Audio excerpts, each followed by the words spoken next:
Hello, I'm Jess May Kingston. This is my husband Bill, and we're from New Zealand. We are dairy farmers for supplying Fonterra, which is just doing a joint venture in Vietnam with Coca-Cola. We come from a family farm milking 630 cows, where we employ three experienced staff to run our business for us. The Kingston family started farming here in 1947. My uncle and father came here, and it was post-war, and sheep farming was their main activity here. At one stage we had up to 4,000 sheep here producing lambs and wool. Wool was primarily for clothing, and the meat was some used internally and the rest exported primarily to Great Britain. As time and economics has gone along, we have changed from sheep and wool to firstly sheep and beef cattle, fattening cattle for beef, and then we went primarily to beef. Our neighbours around here have cropping farms at that stage, growing wheat, barley, peas and other crops like that, and progressively the dairy industry has taken over a lot of these farms due to economics. It was much better money, more profitable farming dairy cows than it was in the cropping or the sheep and beef industry. Today, 10 years ago, we converted this to dairy, which involved spending a lot of money on sheds and infrastructure, effluent, and houses, because we're employing more people on the farm now than we were before. There used to be one person running this farm. Now there's 3.5 full-time staff here running the operation, with a different skill set to what we used to have with the sheep and beef. These people are vets, doctors, fencing contractors, plumbers, you name it. They're a different skill set. Right now, the quiet season in the winter, we are doing maintenance on the buildings, the milking plant, the tracks and paddocks, getting in preparation for the busy time coming up in August. I'd like to introduce you to Suk, who's been our film director today, and I've managed to get him to this side of the camera. Suk is our 2IC, or our second in command, and has been here for just over a year. We like to call Suk Dr. Suk because he's very good with the cows and looking after them. Yes, thank you. So Suk, you're our assistant manager. Yes. What does a typical day in the middle of summer look like for you? What do you do? We start early in the morning, around Like what time? 5 o'clock around. Yes, yeah. And then we start milking. After finish our milking, cleaning up everything. And how long does the milking take? In the peak season, it took around 3 hours in the morning time, but in the afternoon time, it's take less time than the morning because we have less milk as well. So after finishing milking, we go for breakfast. After breakfast, we start other jobs on the farm, like fencing on the farm for the cows to be grazed on the next paddocks. And we have to measure up the grass, like what's going on. You measure the grass because that's an important part of making sure cows are healthy, yes, and are producing enough milk. How much grass does a cow eat a day? We give a total feed, not just a grass to the cows. So we have other feeds as well. So we, our average in a whole season, the cows have grass around 12 to 14 to 16 kg of just grass. And then we have a top up with the feeds, like have a PK, grain, and other minerals, the very essential minerals for the cows. So we give them that as well. So it comes to average 20 kg per cow per day. So if we've got average about 20 kgs per cow a day, we have over 600 cows. So we're talking about 14,000 kilos of grass. So how do you measure the grass? How do you know there's going to be enough? By the experience, you can get it by your eyes. Like when you go see the paddock, you can know like how much grass is in the paddock per hectare, the dry meters. But we have other equipments, like we have a plate meter. You go to the paddock, you plate it, and it will tell you how much is in the paddock.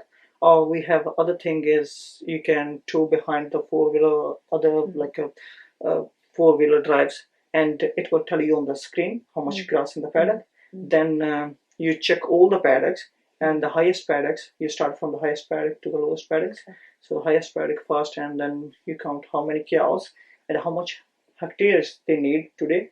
So that's how we work on the pasture. I'd like you to meet Manpreet. Manpreet is also one of our staff members who's been here just over a year and is also from India. And what do you do every day when it comes to milking, Manpreet? Normally we start 5:30 cups on. So one of us bring the cows in the shed. So like the cows come straight away in the yard. The yard is like front of the cow shed where we can hold all cows. So 5:30 we start the cups on the cows. Once we start the plant, we put the new filter socks and everything. Make sure everything is nice and tidy. So and make sure the vet is closed. So we don't want to waste the milk. So once the cows start, and the guy who get the cows, he also came to back to the shed, and he also joined the guy who do the cups on. So two of us do the cups on and automatic cup remover as well. Once the cow been go around, and she always automatically cup remove.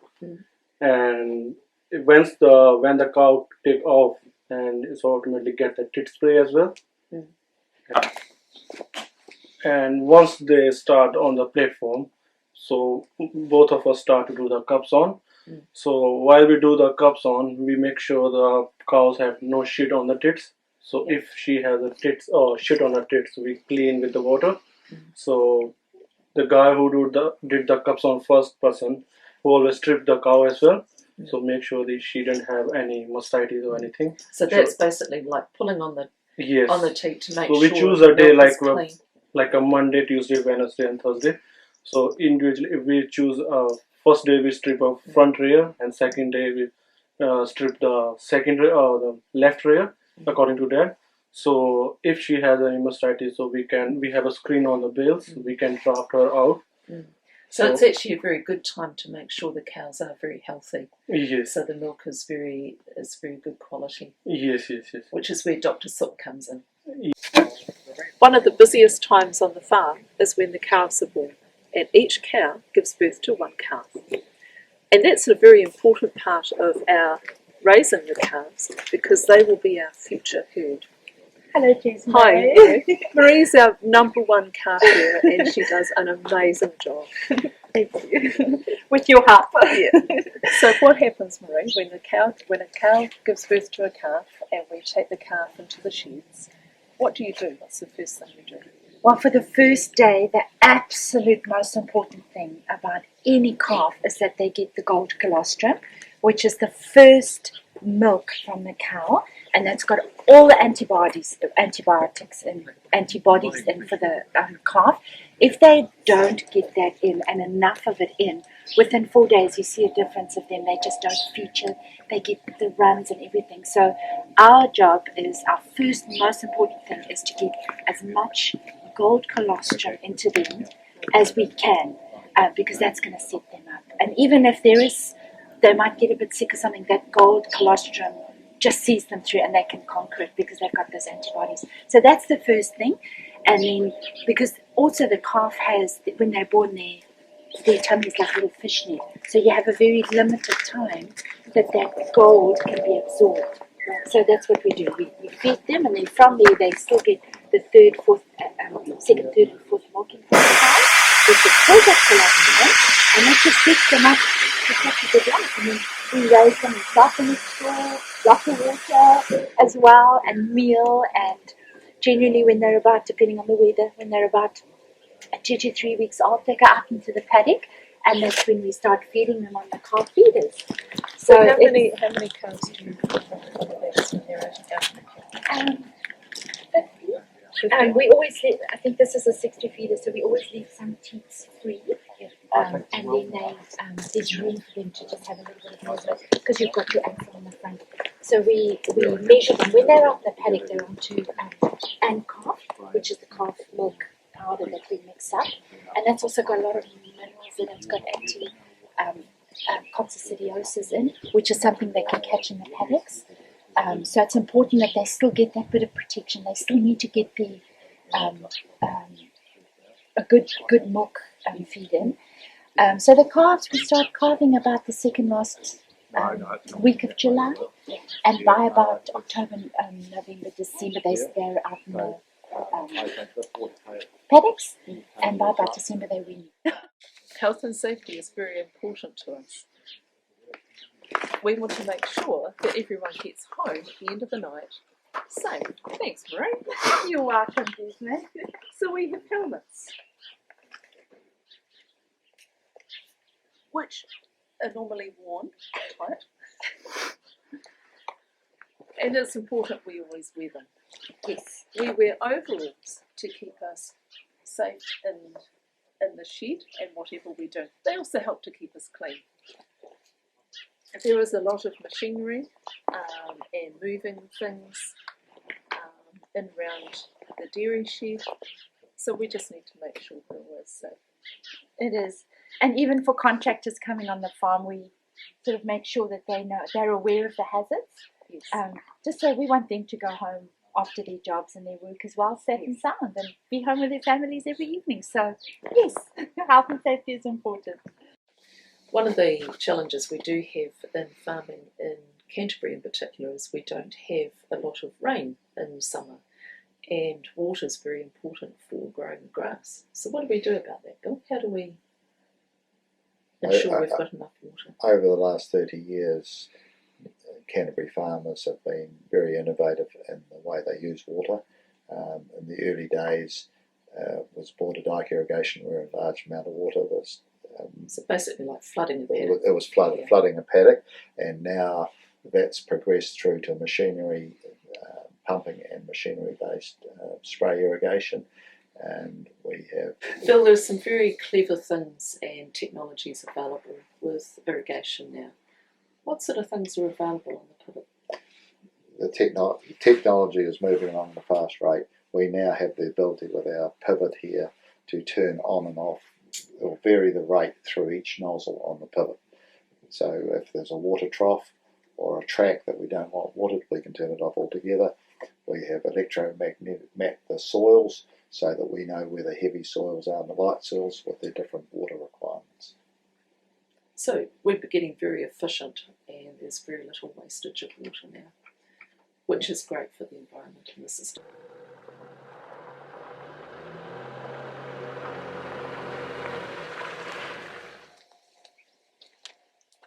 Hi, my name is Johan. I'm the farm manager here at Skibbereen Farms, and I love New Zealand. I love working on this farm. Basically, we try to grow good grass and produce the best quality of milk in the world, and that has been a challenge for us. We have top pedigree cows producing a huge number of litres per cow and excellent quality milk.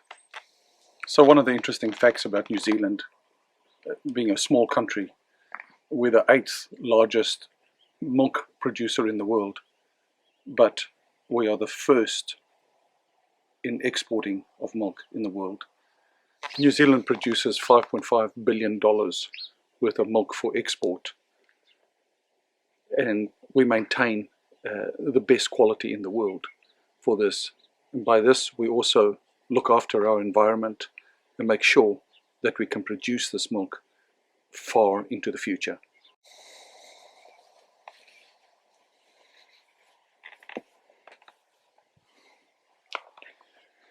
New Zealand dairy industry is a grass-based industry. We try and produce the best quality grass. It is a perfect feed for the cows, and we try and maintain the quality throughout the year.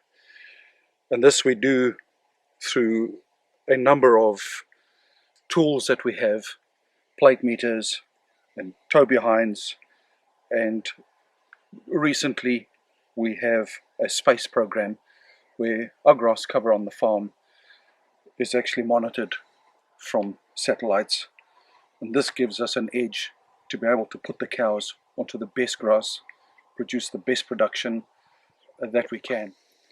So for us New Zealand dairy farmers, it's a proven fact. If we grow the best quality feed, we can produce the best quality milk, and that is our objective.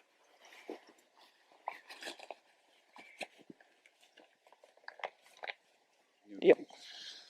So what you see here is where we store all our grain and feed for the cows. Palm kernel, molasses and wheat. We grind our own wheat here for the cows, and there's the silo that we store it in, about 250 tons. So this is our milking shed. It's a De La Valle, it's a 54 bale rotary. It's quite a high spec shed, and this is where we do all our milkings. We've got 630 cows. It takes us just over 2 hours to milk them in the morning and another 2 hours in the afternoon. This is where we do all our production. So this is our winter. This is our quiet period. Our cows are dried off right now, and so we get time to do all our maintenance on the farm. Just to point you over to here, we have a high-tech shed, so the cows can be monitored on every bale. We can see exactly what they're doing. The cups get removed automatically, and the cows get fed automatically. When they are finished milking, then they will exit the shed. So this is our yard where the cows come on. We can hold up to 800 cows here, so there's plenty enough room to keep the cows comfortable. So to maintain our animal health, we have to use drugs, and this is our room where we store all our drugs and our records of the cow's treatment.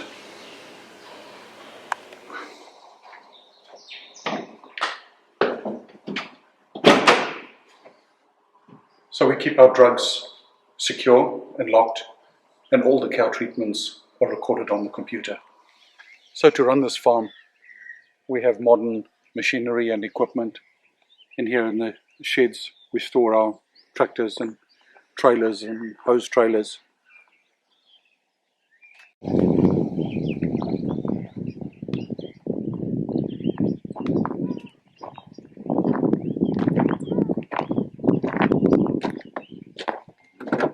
Yep. Thanks for joining me in one of the most beautiful countries in the world. You know why I love dairy farming here.